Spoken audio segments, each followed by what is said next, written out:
Welcome to the Farmish Kind of Life podcast, where we talk about homesteading stuff and life stuff and everything in between. Join me, Amy Dingman, as we explore big questions on a little farm. Hey, everybody, welcome back to the Farmish Kind of Life podcast, where we talk about whatever random thing is on my mind. And hopefully it's something that gets you thinking about something good or something productive or is helpful to you in some way in your life or in the life of somebody you love.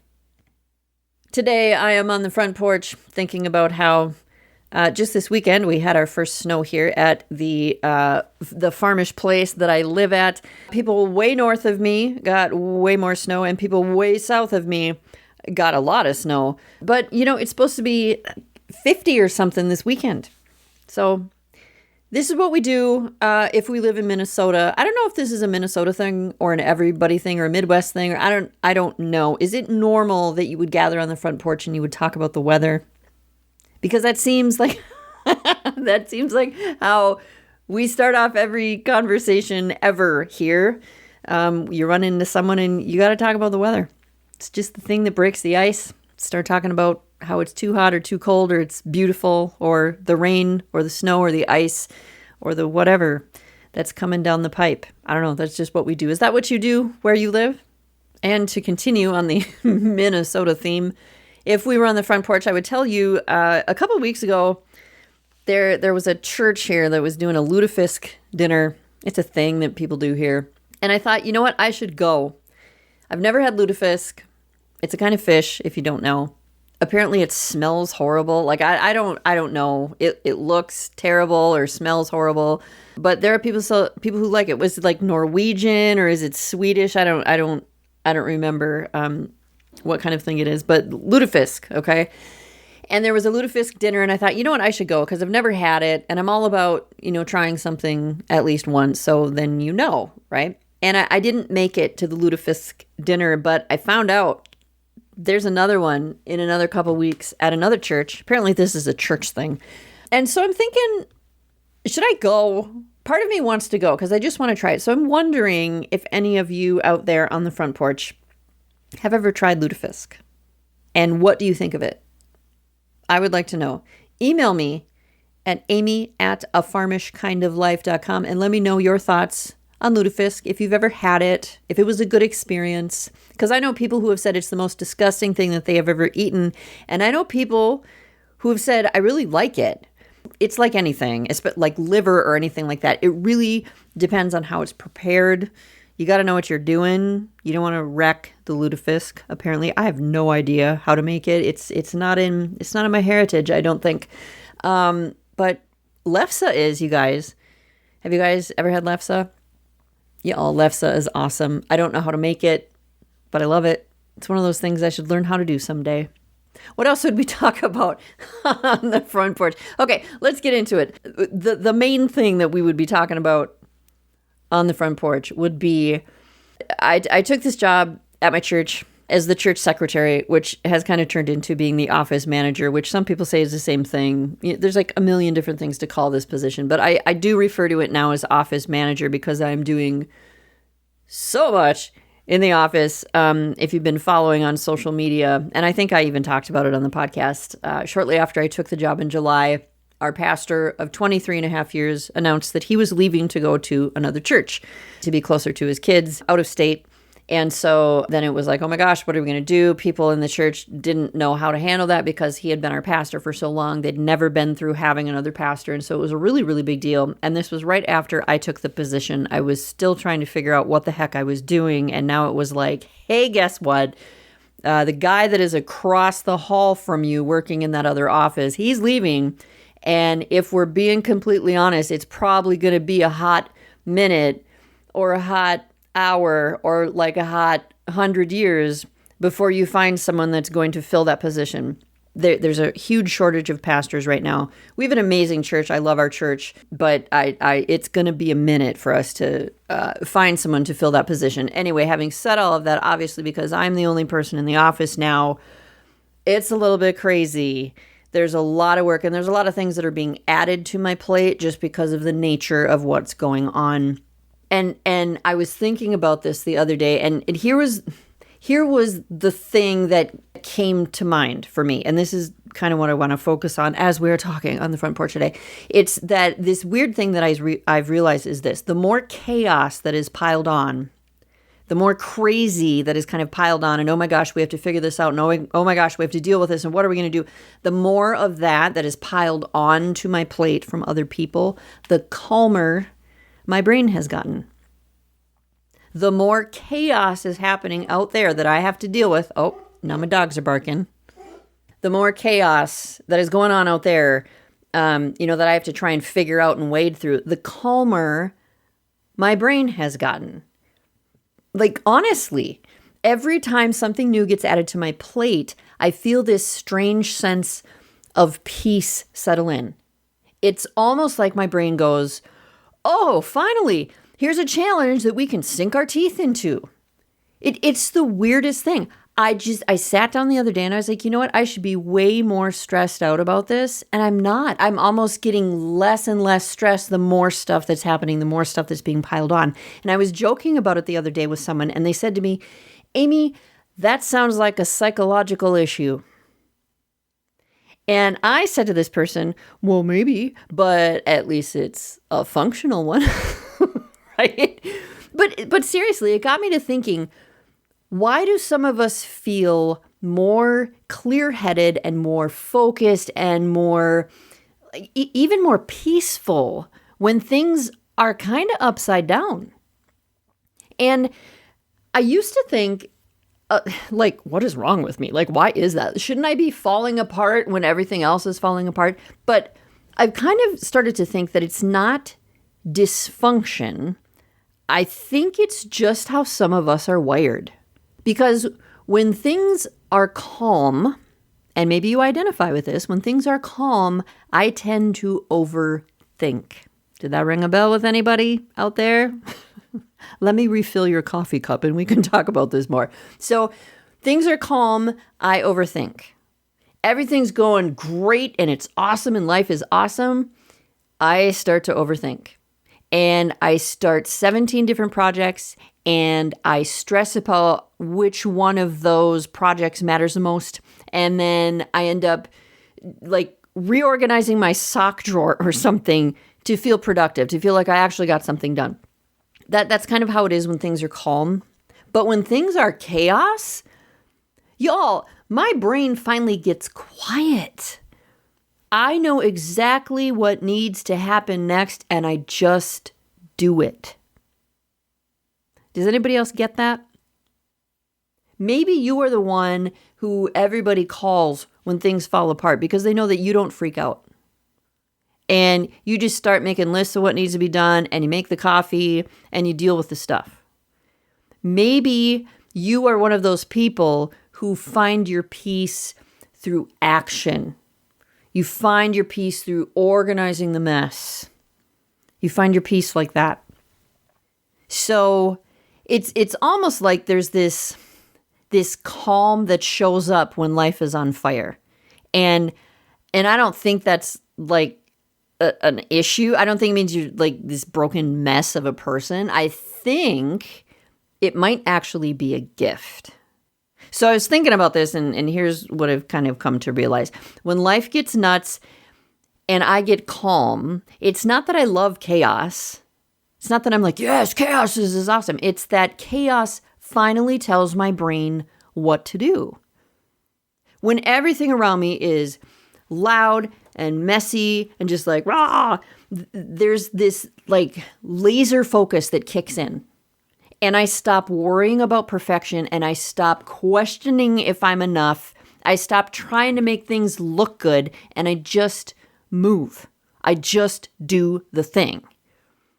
And for someone like me, I think that movement of going, okay, here's the next thing we have to do. Here's the next thing we have to do. And then here's the next thing we have to do. I think that is peace. And I think some of us, it's like we're wired to regulate through action. I don't think this is about control. I don't think this is about controlling things. I think it's about clarity. It's almost like Okay, so if the barn was on fire, oh my gosh, the barn is on fire. We're not going to sit around in a circle and talk about how hot it is, or run around with our heads cut off like chickens or something. No, we're going to grab a hose and we're going to figure out how to fix the problem. And I don't think that's a flaw. I think it's a gift. And barn being on fire, that's probably it's probably a weird example. But do you get what I'm saying? When it's like, oh my gosh, we have this situation we have to deal with. There's all this stuff that needs to be fixed or dealt with. We do it. Okay? Here's the problem. We need to solve it. That's a gift. And I think for those of us who can find a sort of stillness or a sort of peace in motion and who can stay really level when things are falling apart, I think we're the ones who keep the wheels turning. Because we don't panic, we plan, right?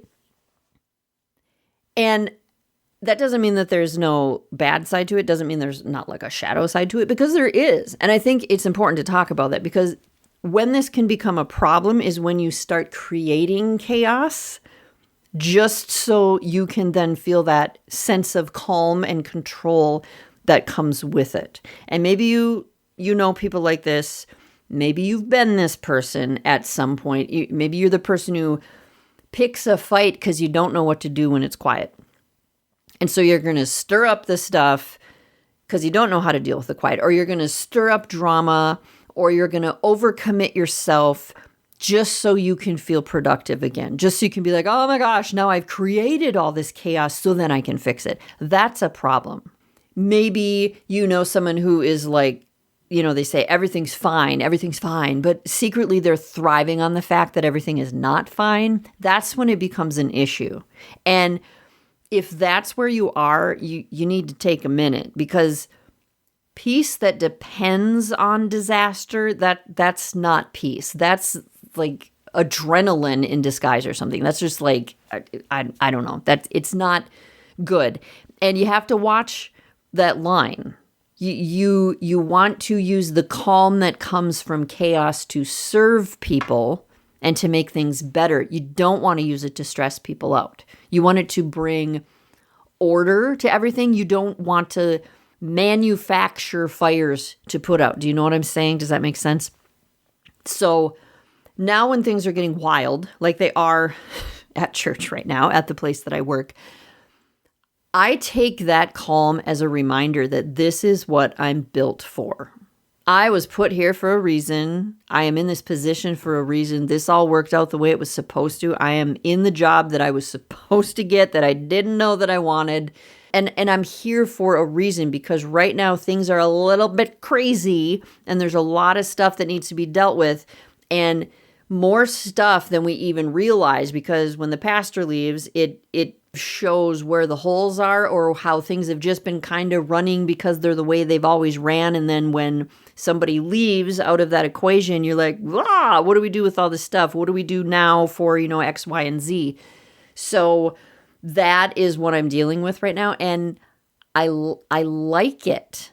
I like it because it calms my brain down. And I was thinking about that the other day and just thinking how weird that is. And maybe it doesn't matter if it's weird or not. It's who I am and it's what I'm built for. And there are people out there that's what they're made for. There are people out there that is not their bag, right? They are like, get me out of here. I cannot deal with this stress. But they are built for other things, right? The goal isn't to stop thriving in chaos. And that's kind of a weird way to put it, because, you can mistake that. Like, oh, you like it chaotic because then, so maybe you're, like I said, creating chaos. No, there are things in life that are chaotic. There's stuff that comes up and then we need to deal with it. So that's the chaos I'm talking about. The goal isn't to stop thriving in that chaos. I think the goal is to learn how to be calm and capable without needing everything to burn down first. And so maybe that's a lesson that people like me need to, take that calm that we feel in, okay, now I have all this stuff to fix. How can we feel that in times that are not as chaotic and dumpster fire in our lives? I'm not saying that that's what it is right now. I'm not saying the church is a dumpster fire. I'm just saying we've all been in those places in our life where we're like, what the heck? I said last week in the podcast episode that there's a lot of people dealing with a lot of things right now, so many things the more that I go out and talk to people and I'm in conversation so much more now than I used to be, sitting across from people who are telling me about different things that are going on or just being involved in different conversations throughout the week. I don't want to say that it floors me how much people are going through, because it's obvious everybody is dealing with something, but it's just humbling or something, or it gives you this perspective that is just like, wow, we've all got stuff. And I don't know how to say that to not make it sound like I'm like, duh, we've all got stuff. But it's just this realization that's very humbling and it makes you feel very connected as people, I think. So all of that to say, if you are the kind of person who feels weirdly focused when everyone else is panicking, maybe it's okay. Don't let anybody shame you for that. Maybe you are the person that was brought there to bring order to the storm that is happening. Okay? Just make sure that you are using that steadiness and that calm that you feel to heal and to help other people, not to like hustle for control of the situation. And I think maybe that's what peace really is. I don't think peace is the absence of chaos. I think it's the presence of clarity, no matter what's happening, right? Being able to like see through and be like, okay, this is how we're going to get through it, no matter what is happening. So that's what I have for you all today. I would love it if you would drop me an email and let me know if you are one of those people who, when things go crazy and there's a dumpster fire going on, are you the person who's like, okay, we have a problem, we're going to solve it, let's do it? Or are you the person who's sitting in the corner going, I need someone else to deal with this? And that's fine. Either is fine. You know what? We're all wired to be different people. And I think part of this is because my husband is who he is and works the job that he does. And so our house has very much become, there's always something to deal with, and here's the situation, and here's how the thing has changed, and here's what we have to deal with now. And so it's always just been like, okay, here's what's in front of us, here's how we're going to deal with it. There's no reason to freak out, and because that doesn't change anything. It doesn't solve the situation. So you know what? I've learned a thing or two from my husband, so I guess I should say thank you to him, because being a little less stressed out in chaotic situations has served me well. So that's what I got for you today. If you'd like me to refill your coffee, I'm going to have to go in the house and get that. But I hope you will come back next week to hear whatever crazy thing it is that I got to talk about next week. And we will get all the problems of the world solved together. Have a great week, you guys. Talk to you again soon. Hope you enjoyed the show today. To continue the conversation, visit our website at afarmishkindoflife.com. Find A Farmish Kind of Life on social media, or drop me an email at amy@afarmishkindoflife.com. Peace, love, and bacon, y'all. Stay farmish.